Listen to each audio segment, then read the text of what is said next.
ইরানের সর্বোচ্চ ধর্মীয় নেতা আয়াতুল্লাহ আলী খামেনির রাষ্ট্রীয় জানাজায় যোগ দিতে তেহরানে পৌঁছেই তার প্রতি শেষ শ্রদ্ধা ও সম্মান নিবেদন করেছেন বাংলাদেশের প্রতিনিধি দল।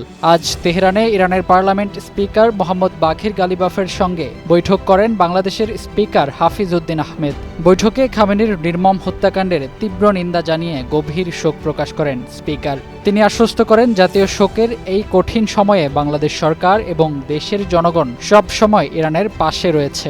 বৈঠকে দুই দেশের দীর্ঘদিনের বন্ধুত্বপূর্ণ ও সাংস্কৃতিক সম্পর্কের কথা তুলে ধরা হয়। পাশাপাশি ইরান ও যুক্তরাষ্ট্রের মধ্যে সাম্প্রতিক শান্তি ও সমঝোতা স্মারক বাস্তবায়নে ইরানি স্পিকারের গঠনমূলক ভূমিকার প্রশংসা করে বাংলাদেশ। এ সময় সংলাপ ও কূটনীতির মাধ্যমে সব সমস্যার শান্তিপূর্ণ সমাধানের সমর্থন জানিয়ে ইরানি স্পিকারকে বাংলাদেশ সফরের আমন্ত্রণও জানান স্পিকার হাফিজ উদ্দিন আহমেদ।